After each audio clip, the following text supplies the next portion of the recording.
І ўжо цяпер з намі на сувязі Артём Шапараў, блогер «Рэальная Беларусь». Спадар Артём, добры вечар. Добрый вечер. Ну і першае пытанне, ці атрымалася ў вас, уласна, далучыцца да чарнобыльскага шляху, які ладзяць беларусы ў замежжы? Нет, меня не было, к сожалению. І цягам тыдня таксама? Нет, меня не было. То пытанне да вас як да Гамельчука. Калі прыйшло асэнсаванне гэтай трагедыі? Да вас, уласна. Ну, если не раскрывать все карты, то я испытал это на членах семьи, которые вынуждены были употреблять таблетки, потому что много проблем с щитовидной железой, я знаю, насколько это все серьезно. Но это если говорить о личном. А в общей картине, ну, мы же видим статистику, которая показывает раковые заболевания на нашей территории.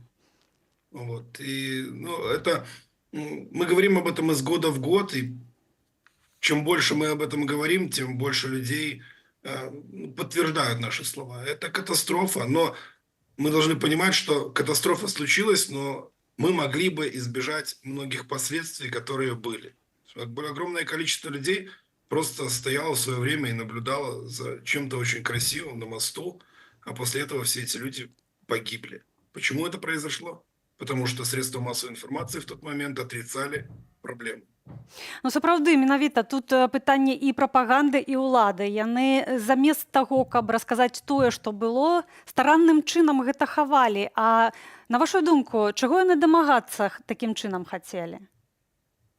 Как и сейчас, и как и тогда, они просто пытались замолчать проблему. Вы же посмотрите, что происходит у нас, если говорить на сегодняшний день. Когда что-то случается, они максимально пытаются замолчать проблему. Ну, тем самым не хотят брать на себя ответственность. Что бы ни происходило. Если мы говорим о потопах, которые, например, происходили в России, происходят в России, никто же об этом не говорил, пока люди не начали шуметь и записывать видеообращения. Так и в Беларуси, когда что-то проходит, никто ничего не видит.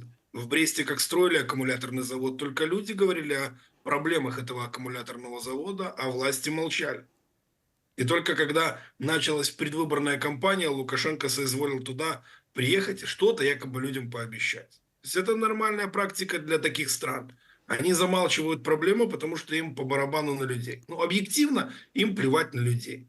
Они делают свое дело и не хотят брать ответственность. Вот это самая большая проблема. Они не хотят брать ответственность. Они рассказывают про то, что они беспокоятся о людях, что они заботятся о людях. Но как только происходит какая-либо проблема, вспомните ковид в Беларуси. Возникла проблема, появился ковид. Кто решал проблему? Люди, сами люди. Вот так это и работает. Прадстаўнік руху салідарнасці разам Вячеслаў Сіўчык бачыць паралелі паміж сённяшнім рэжымам у Беларусі і кіраўніцтвам Савецкага Саюза, якое замоўчвала маштаб чарнобыльскай катастрофы. Давайте паслухаем і вернемся да размовы. Люди особно, а ўлада особно. Паміж сабой яны не пересекаются. Вот, например, той террор, который в Беларуси, он еще тлумачится тем, что у нас влада нейкі там уже оторвана цалкам от белорусского народа. То же самое было и в Советском Союзе. И, натуральна, кіраўніцтва, вся гэтая номенклатура, яна была вельмі моцна оторвана от народа, и, в принципе, людей за людей никто там не лічыў, что жорстка и проявилася в Чернобыле. Бо яны не только хлусили людям, яны про себя дбали, яны набывали чистые продукты, яны імкнуліся, каб іхнія родзічы не трапляла радыенукліды и так далей. Пастаянна думали про людей. І вось цяпер, калі мы кажам такія словы, паўтараючы за гаспадаром Сіўчыкам, пра сябе думалі, пра людзей не. На сёння мы маем чыноўнікаў, якія таксама, у прынцыпе, выдаюць аптымістычныя справаздачы. Я зацытую. Яны кажуць, адраджэнне ўжо адбылося, жывуць людзі паўнавартасным жыццём, нічым жыццё не адрозніваецца ад іншых рэгіёнаў. Гэта кажа Леанід Дзедуль, першы намеснік начальніка Дзяржатамнагляду. На вашу думку, на каго разлічаны гэтыя словы? Пры тым, што мы ведаем, што жыццё ўсё ж такі адрозніваецца. Гэта пацвярджае, напрыклад, колькасць хваробаў анкалагічных. На каго разлічваюць такія заявы? На людей, которые слушают лукашенковские средства массовой информации. Лукашенко в Але свое на время... ваш, але на ваш погляд, гэта можа даходзіць до людей? Послушайте, если им спустили какой-либо загад, какой-либо загад, то они его выполняют. Лукашенко приезжал в Чернобыльскую зону и рассказывал о том, что прекрасно люди живут, и у мужчин мужская сила там очень огромная. Но при этом он свои дворцы не строит в Чернобыльской зоне, ему там неудобно, он ищет более экологичные места для своих домов. Так и чиновники. Мы должны все понимать, что власть, вот правильно человек сказал, думает о себе и не думает о людях. Вот смотрите, банальный пример. Коля Лукашенко не живет и не учится в самой лучшей стране мира, о которой говорит Лукашенко. Почему? Потому что Лукашенко прекрасно осознает, что в Беларуси может произойти война, что в Беларуси нет нормального образования, и поэтому ему нужно куда ехать? Либо в Америку или Европу, или Китай. Америка для Европы, для его сына закрыта, остался Китай, его отправили в Китай. Понимаете? То есть это происходит настолько банально и открыто, что, по-моему, каждый белорус должен осознать, что власть вообще не думает о людях. Вообще не думает о людях. А если посмотреть, в каких условиях поликлиники и больницы, тут вопрос вообще отпадает. Поэтому это заявление подобных чиновников, это лицемерие и пустое. Сказали сказать, он сказал. Лучше пускай они массово заселяются в эту Чернобыльскую зону, все чиновники, прикорытники недобросовестные, и живут там, и оттуда вещают. И я думаю, что место освободится в хороших местах других для белорусов других, и не будет никаких проблем. Спадар Артём, сапраўды, калі мы ўзгадваем падзеі тых савецкіх часоў, калі замест эвакуацыі праходзілі першамайскія дэманстрацыі, калі вы ўзгадалі ковід і сапраўды улады таксама хавалі праўду ад беларусаў, то ці на сёння беларусы гатовыя да таго, што праўда хаваецца ад іх, і таксама і што датычыць АЭС у Астраўцы?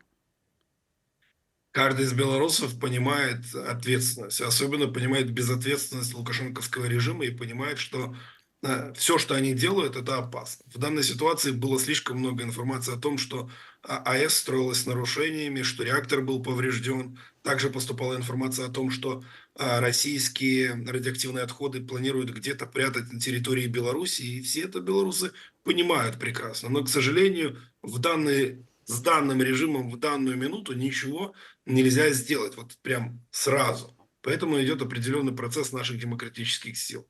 Я могу сказать только одно, что каждый знает и каждый понимает. И когда придет время, люди также сплотятся и будут бороться самостоятельно. И уж поверьте, люди не будут ждать помощи от властей. Просто не будут. Потому что она будет настолько заторможенная и бессмысленная, эта помощь, что лучше самому сделать, чем ждать каких-то реакций от этой самой власти. И я слышал в вашем репортаже такой вопрос. Возможно ли сейчас умолчать проблему подобного масштаба или характера? Нет.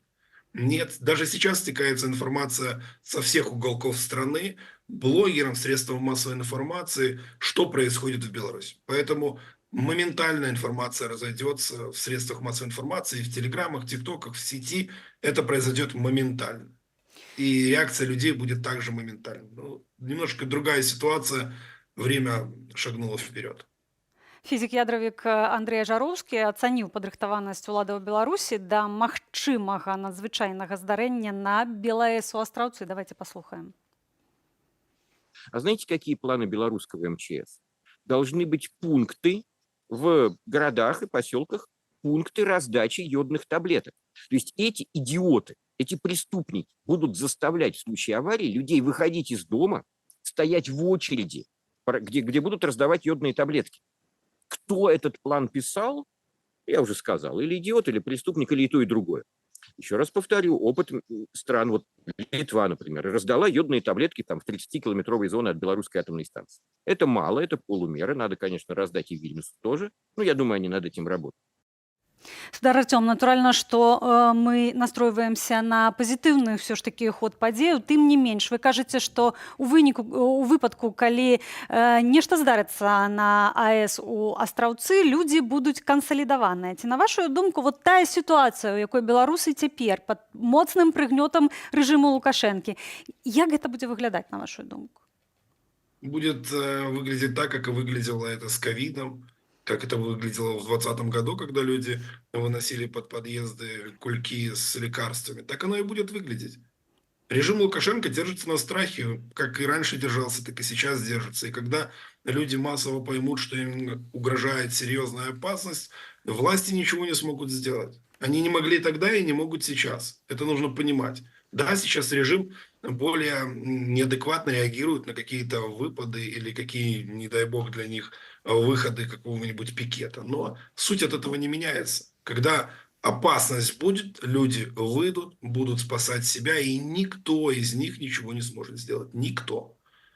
А если, не дай бог, произойдет то, о чем мы с вами говорим, или предполагаем, что может произойти, то, поверьте, будет все очень серьезно. Мало того, что нет доверия людей к власти, и мы сейчас это проговариваем, люди смотрят и понимают, на ком ответственность будет, если вдруг что, то и придется им нести ответственность. Не сразу, позже, когда люди все это осознают, но ответственность будет серьезна.